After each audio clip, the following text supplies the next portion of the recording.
Welcome to another episode of Reimagining Cyber. This is Stan Wisman, joined by my co-host, Rob Arago. And Rob, I was doing some research, preparing for a presentation, and I saw a stat that was pretty amazing. The average total cost of a mega breach, and that's classified in a context of 50 to 60 million records, is now estimated to be a staggering $332 million. Wow. Yeah, how's that for a wake-up call? And of course, ransomware continues to be an epidemic, and the average cost for a ransomware attack, which is much lower than that number, is like $4.5 million. But, I think businesses need to be cognizant of what they can do to be better prepared in the face of the fact that, breaches are a cost of business now. Yeah. Well, Stan, I think we might have just the right person to kind of help shed some light and maybe some strategies on that. So let's jump into the episode. Joining us today on the podcast is Shamoun Siddiqui, the VP and Global CISO of the Upbound Group based in Dallas, Texas, which, by the way, is my hometown. With over 15 years of leadership in the IT and information security sector, Shamoun has a rich background in the field. And recently he was the VP and CISO of Neiman Marcus Group. And he held significant roles previously at NationStar, which is part of Mr. Cooper's, Sabre, CVS Caremark, and Hitachi Roku. Shamoun, it's fantastic that you're joining us today. And before we dive into the podcast and our questions, anything else like to add about your background for us and our listeners? Not really, except that I trained as an engineer and was an engineer for the better part of my life. So I always advertise myself as a technologist, and I think that's probably one of my strengths as a CISO and as a technology leader, that I have all that background behind me. So I think it comes in handy every now and then. Probably scares some of your peers because you can go as deep as you need to go, right? Yes, sometimes I can. Yeah. Well, hey, in light of the inevitability of cybersecurity breaches, and I think we recognize that now that you typically are not going to be immune from them, but what is the major set of obstacles that you think are from keeping us from getting to some kind of context of a breach-proof kind of status? The threat environment changes all the time. I understand that, but do you think that it's even attainable? I mean, even if you're given all the funds in the world, can you be breach proof? The short answer is no. I think the challenge is that every company operates with a certain amount of risk. You don't have infinite funds. You have what you have. You deal with people and their limitations, talent acquisition, retention. You have funding limitations, you have business challenges. A lot of companies deal with a lot of technology debt. Almost every company carries a lot of technology debt, which prevents modernization, prevents implementation of modern controls. So that's the environment that companies deal with. Now, hackers are intimately aware of these challenges, and that's what they are looking for. They are dedicated. They've got tools at their disposal, and all they're looking for is chinks in your armor. Now, you could have a good program, but the chinks can happen as the environment develops. Every company is going through modernization, digital transformation. They have attrition, they have process changes. And every time one of those elements or more occurs in an environment, there is exposure. And that exposure in a previous company, for example, we had a vendor who came in to do one specific bit of work. And during the course of that work, they exposed a port that was then utilized by a hacker to gain access.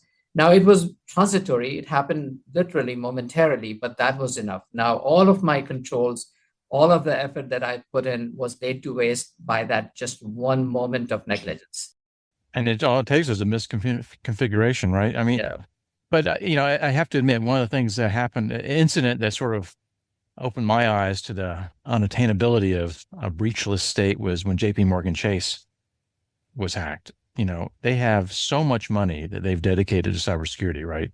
And it's like, if they are able to get hacked, and even though it wasn't necessarily a massive hack, right? But they were susceptible to it, right? They sort of like, okay, well, everybody is going to be susceptible to some kind of breach. Well, let's talk about that, right? Let's dig into that, Stan, because that's a great point. And for you, Shamoun, when a breach occurs, right, for anyone, obviously, that's in a CISO role, it kind of becomes like, hey, okay, now we're going to spend the money, which is unfortunate, right? How have you kind of pivoted the other way where you're able to build the business justification that gets you the proper investment and funding you need to go get the resources? Like you said, people scarce, and especially in the cybersecurity world, the tooling, the services maybe that tied to that. Like, what are some of the things that you would recommend the audience understand and take away to help them better position getting the actual budgeting prior to obviously the breach occurring? So what I found is that, every company has a board of directors, and the disconnect has been in the past the inability of a technologist or leader in the CISO type of position to articulate the needs in the language of risk. The board is very intelligent, but they operate in a certain manner. They're looking for risk. They're there to mitigate the risk for the organization. If I walk into a board meeting and all I have is mounds of metrics of vulnerabilities in my environment and exposures, I'm thinking from my perspective, I'm articulating the problem, but the board is missing the point altogether. If I walk in and say that this represents a business risk where you will not be able to operate as a company for a certain period of time or for longer duration, they get that kind of conversation. So I think the landscape is changing, Rob. I've seen boards become more intimately engaged because they are now personally being held liable. So the iron is hot, so to speak. It's up to us leaders to mold our strategy and then go and talk to the board in a manner that makes sense. I've heard from board members that their eyes glaze over when CISOs present to them. I've been presenting, been new in this company for some time, and I got probably one of the greatest compliments I can possibly think of when one of the board members said to me, for the first time in my entire life as a board member, I saw a deck that I understood from the start to finish. Mm-hmm. And I was like, oh, that's really good. That means I finally understand how to present to the board, right? Huge. And it's not something that's huge. Yeah, I've presented in the past and I've been, I feel that I was given the credibility and respect, but just this time around, hearing from a board member that I understand what you're saying, I get it. I got every single slide that you presented was huge. Right. I think that's where all of my peers need to get to that point and not focus on, inundating the board with impressive looking statistics that they feel make them, important in the eyes of the board. That's not the intent. You're there to tell the board that what is the risk to this company? And if you don't invest, what is the risk to you personally, perhaps, and what is the risk to the organization?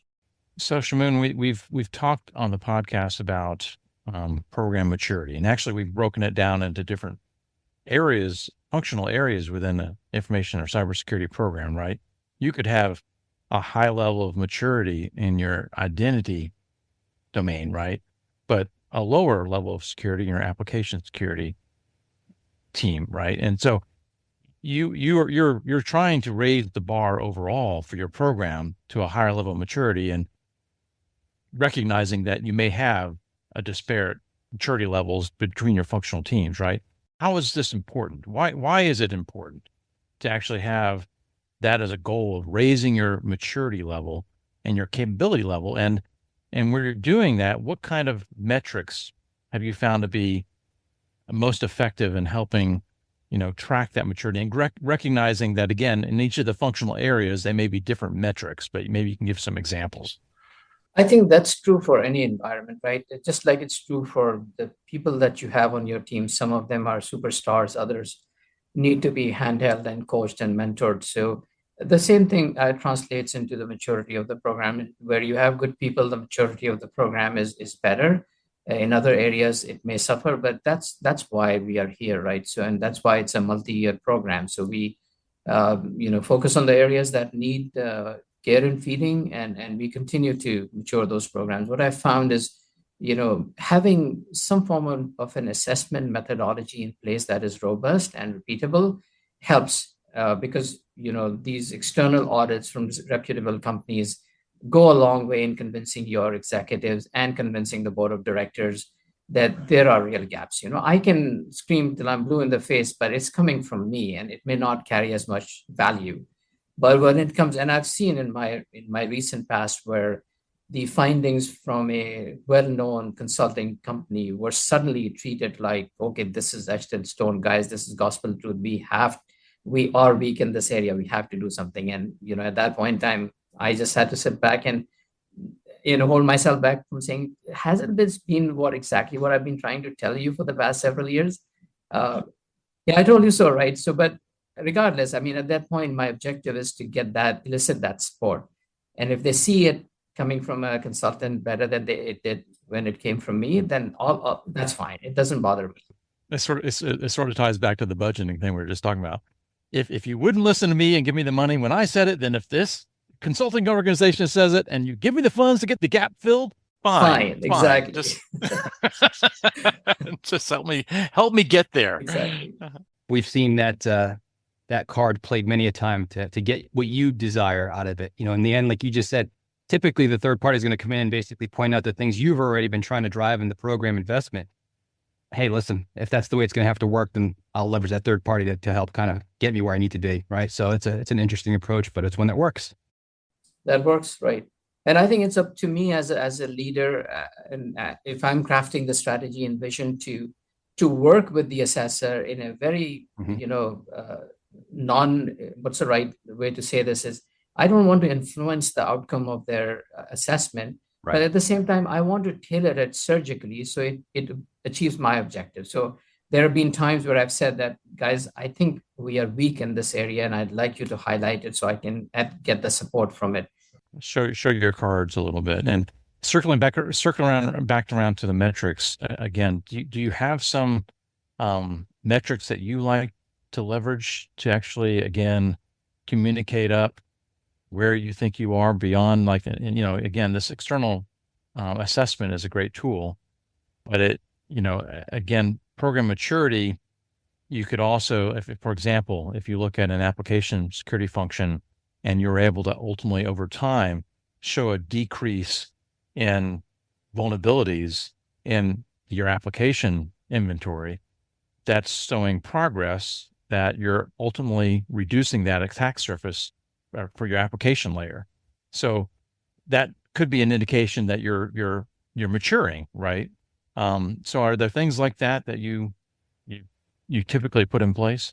I do, and as a matter for the sake of completeness, Stan, I do have all of these metrics of unsupported systems in the environment from quarter to quarter, showing elimination or deprecation of older data sets, for example, the number of vulnerabilities. But I found that they don't seem to register as well with these executives as one would think. So I do include them in my presentations as part of the appendix.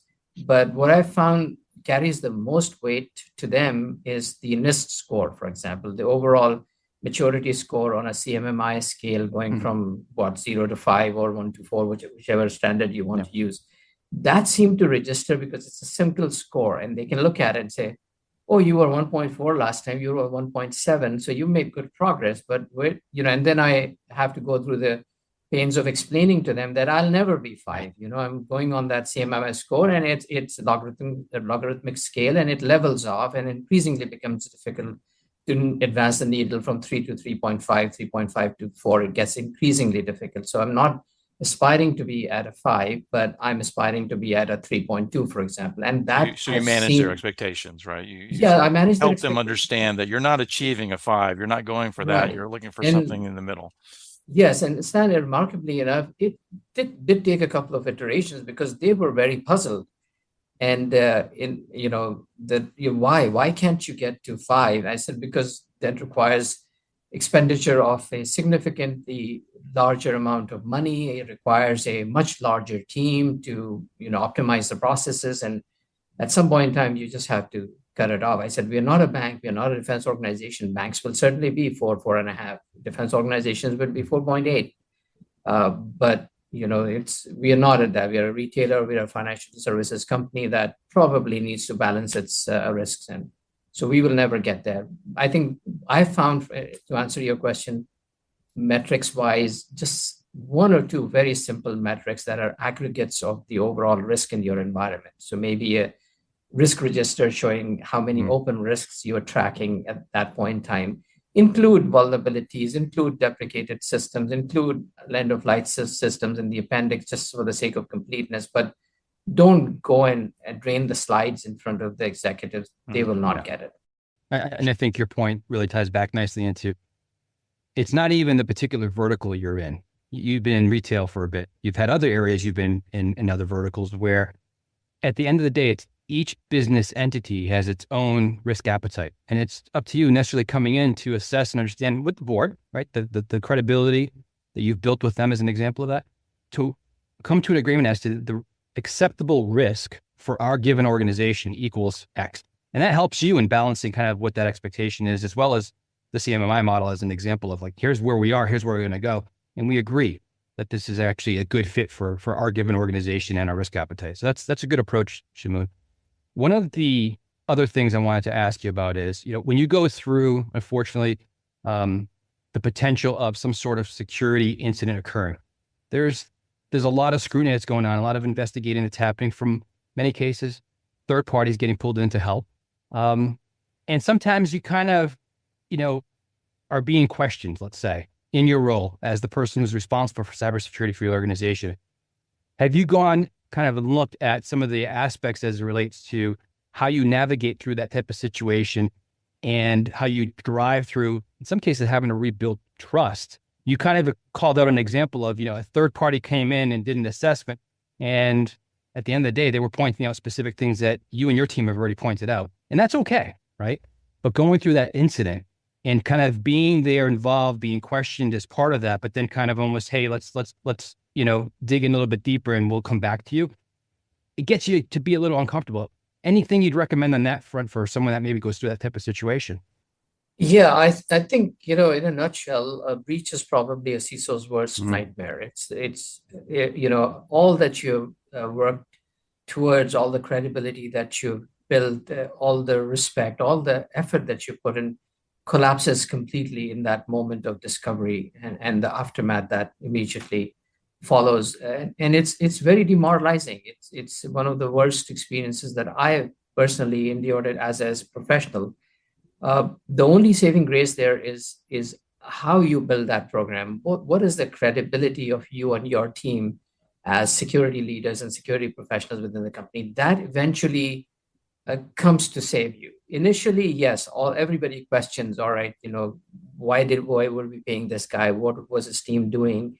But if you just stay focused on the immediate problems, try to mitigate the risk, try to recover from that very quickly, be earnest in your responses, and there will be a lot of scrutiny from forensic companies, from lawyers, from regulators. If one is able to navigate those storms in a very methodical, calm manner, I think we can survive. We can all come out looking good. I've gone through it a number of times in my past, and every time it was devastating. I found that at the end of the day, the credibility of the program was the single most important thing. Everybody is looking to see if there are major gaps in your program. And if there aren't, then there's nothing for them to nail you on. If there are major gaps, omissions, failures that are so obvious where everybody looks at it and says, why weren't you thinking about this? It's your job. We're paying you to think about it. Why didn't you think about it? Nothing like that occurs. Then we are in a good shape. Breaches are inevitable. They will happen. And I say that cybersecurity is really all about resiliency, the ability to recover from a breach more than preventing a breach. So focus on having the mechanism to recover from a breach. Assume that breach is going to happen. How are you planning on recovering? That's what every CISO needs to be focused on. So as a CISO, you have to manage, the internal communications and in your team of executives, as well as your other stakeholders that you have to work with. But there are also external parties. And you just mentioned some of them, like the regulators and law enforcement. You have to deal with the press, or the comms people do, but you need to make sure that they're understanding what the message should be, and other third parties or partners that you may have to talk to. As far as how best to, work with those external parties and ensure that in the face of a breach, you're resilient and recovering in good time, right? What are some of the steps that you can take? I know, for example, we've spoken previously to others that talk about building that rapport with law enforcement before you have an incident, right? You don't want to wait until the incident to have to pick up the phone. You want to have some kind of rapport with the FBI. You want to have a rapport with your local law enforcement if it makes sense to do so. So do you take those kind of steps with those stakeholders? I think for those of us who are plugged into the local community of CISOs and cybersecurity professionals and participate in conferences and roundtables, we inevitably get exposed to some of the right people that we need to be engaged with. FBI, Secret Service, certainly those contacts are critical, and critical only from a perspective of checking that box. In every instance that I've gone through, the one of the main questions that was asked was, when did you notify law enforcement? And that was surprisingly very critical to a lot of regulators and forensic companies and so on. But in reality, the value from that particular engagement was minimal. In some cases, I just informed FBI and I said, we've had something and we'll keep you posted. And they said, fine, keep us posted. And then reality is, let's face it, they're not going to really help you. they may not be able to. In some rare cases, they may be able to identify a threat actor and help you out. They have certainly helped out innumerable companies in ransomware type of situations. But in a generic, exfiltration of data, they may not be. They may or may not be. So our job is to inform them. That's a checkbox. Now, coming back to how we navigate this. So my experience has been that the moment the breach happens, it seems that the situation is out of the hands of the CISO. Typically, the legal team is involved. They immediately contract with an external law firm. So having that relationship, a rapport with the external law firm is critical. In order to protect the privilege, the law firm typically engages with a forensic company. So it may be anybody who's available at that time, unless you have a retainer and you build that relationship. It could be somebody new coming in, and that's fine. That's not an issue. Typically, you want to have a communication company on your retainer, or have some level of understanding with a third party that can help you craft the communications. You might need a negotiator in the mix that you can build your relationship. So a lot of times it helps to have these relationships already in place, or to have the names in your Rolodex, so you can immediately call them. You're not hunting around trying to figure out, Googling who's the right person. In a sense of panic. And we've actually had in a sense of panic. And right. In that moment, you may not be thinking straight. So that's one way of doing it. Other way is to just hand it off to the legal, external law firm. They have these relationships and they can bring those people in. But at the end of the day, all these people may come in and start dictating a lot of stuff. But we have to understand that the CISO and his team or her team are the only people who really know what's going on. So all of these people eventually end up, focusing on the CISO and his team and say, our team, tell me what's happening. Can you give me this information? Can you provide this documentation? Can you provide these logs? So inevitably, the CISO and her team become the focus of attention with all of these people, and how at that point in time that team reacts to these requests and responds to them is a make or break situation for that team. Yeah, for sure. You talked about this a little bit earlier, which is, it's a given, right? We know that you're not going to be able to prevent all breaches from occurring. So one of the things I wanted to get your thoughts on is, what are some of the kind of foundational or good hygiene, cybersecurity controls that people should be considering putting in place to help minimize the impact of that security incident, that breach occurring? What are some of those kind of here's the top 3-5 areas you should really focus your attention on to help an organization kind of get a solid foundation put in place? So I think when I start building a program, as is the case with any CISO, we are looking at a slew of technologies that we all feel are essential to the portfolio, right? So we don't really necessarily focus on what am I going to be asked about. We just focus on what we think is the right thing to do in an environment. We must have endpoint protection, we must have a logging and monitoring, we must have vulnerability management. So all of those come to the mind of a typical security professional, and that's how we build those programs. One of the most remarkable things that I've noticed in my career going through these breaches is that these forensic companies, these regulators, these agencies, they are looking for specific technologies in your portfolio. They don't care about the broader vision that you have crafted for the company. That's all very well. They don't care if you have an external attack surface monitoring. What they're looking for is, what is your hygiene around passwords? Mm-hmm. Very simple. Do you have multi-factor authentication? That's where you get really questioned on. Mm-hmm. And do you really have multi-factor authentication across the board? Are there any exceptions? That's where they get you. Then why do you have exceptions? Do you have privilege access management? So my experience in going through these breaches was that I was repeatedly questioned, and it was remarkable, whether it was the Information Commissioner of Australia who was calling me, or somebody from Germany, or one of the AGs from our different states. They all seemed to zero in on the same sets of technologies. Everybody asked me about, do you have a privileged password management system, privileged password management system? What is your encryption strength? How do you manage the keys?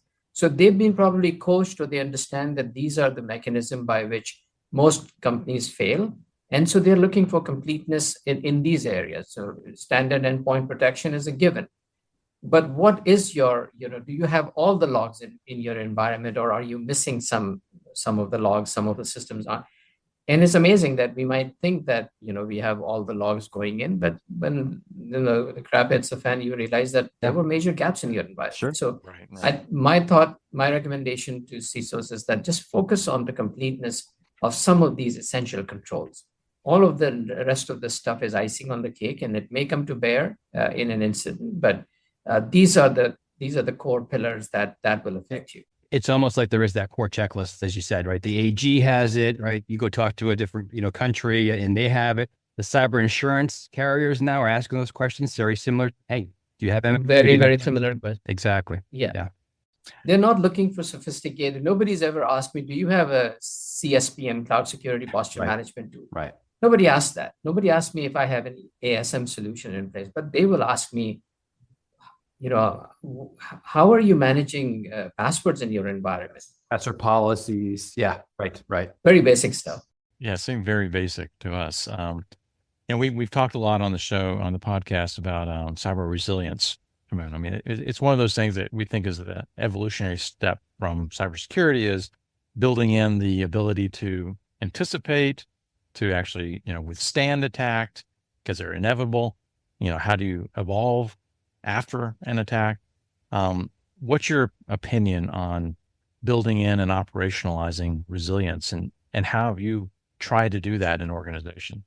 My understanding, my philosophy towards cybersecurity is that resilience is the single most important thing that I have to do as a leader. So every company that I've gone into, the two things that I've done immediately is validate that the backup system is reliable, preferably using an electronic backup system, moving away from the tapes. Tapes are such a remarkable environment that people form tape backups with an incredible amount of religious discipline, but they don't know if they can ever recover from those tapes, right? The tapes just go into this. They do it by rote. They just know how to do it, but they don't necessarily know if they can really do anything with them.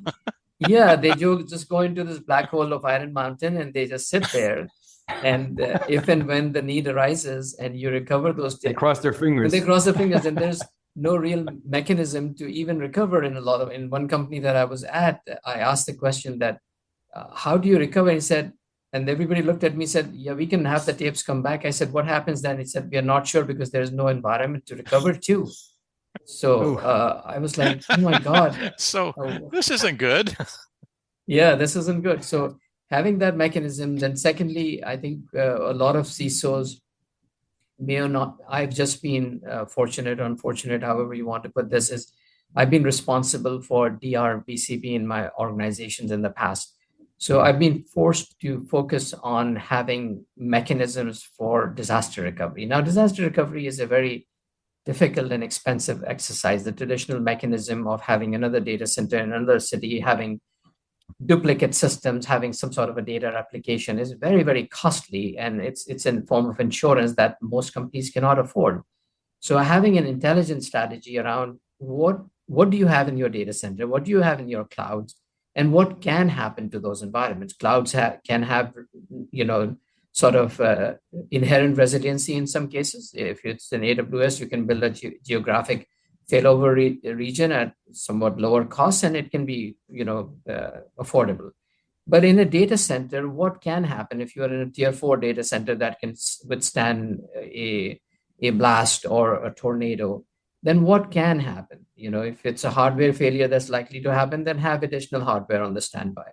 If it's malware infection, then figure out how you're going to restore the data from it. So a thoughtful strategy around how you recover and documentational strategy is essential. And a lot of people, a lot of companies fail at this very basic process. They just don't think it all the way through. Or they come up with a pie in the sky vision of having another data center, asking for $5 million to replicate that data center, and waiting for that event where you might have to fail over it. It's not a viable strategy in my mind. And just following up, I mean, again, a more frequent occurrence is these ransomware attacks are going after the backups as well and corrupting them. That's right. Or corrupting them. And so when you're asking that question about backups, I assume that's another aspect of your analysis of the architecture of how they're doing it as to whether or not you are making it more difficult for those kind of attack vectors and potentially being able to, again, withstand some of those attacks, recognizing they're changing all the time as well. So we don't necessarily have a crystal ball to know all the different attack attempts that they're going to try, but you're doing the best you can. Right. And again, I think a thoughtful strategy where you look at the different elements of what can happen in your environment, and you have a coherent strategy to address those is what's required. There's not a checkbox list that you can say, all right, this is my checkbox and I'm going to check through everything and make sure I have this. It doesn't work. And one size doesn't fit all, depending on your environment, depending on your application, depending on the type of data that you're backing up. It may be a different strategy for each environment. So again, my thought is that just come up with a thoughtful strategy of what can happen to that data and what would be the mechanism to recover from it. Yeah. All great points, Shamoun. We really appreciate you coming in and giving more of a strategic perspective on the role of the CISO. I think, from the trenches as well, you're living through some different breaches, the experiences you had, and the recommendations, most importantly, that you're able to share with the audience are going to be, again, just extremely well received, I believe. So we truly appreciate you coming in and spending time with us. Thank you, guys. Such a pleasure. Thank you. Thanks, Shamoun. Hello, producer Ben here, and early on in the episode you'd have heard Shamoun talking about the importance of speaking to the board in their own language. It's a theme that we've covered before in Reimagining Cyber. For example, in episode 17, Cybersecurity and the Modern CISO, Rob and Stan spoke to Param Eftekhari. He's Executive Vice President of the CISO community of the Cyber Risk Alliance. What's really important for the CISO to do is understand how to navigate the business side of the organization and speaking to those priorities.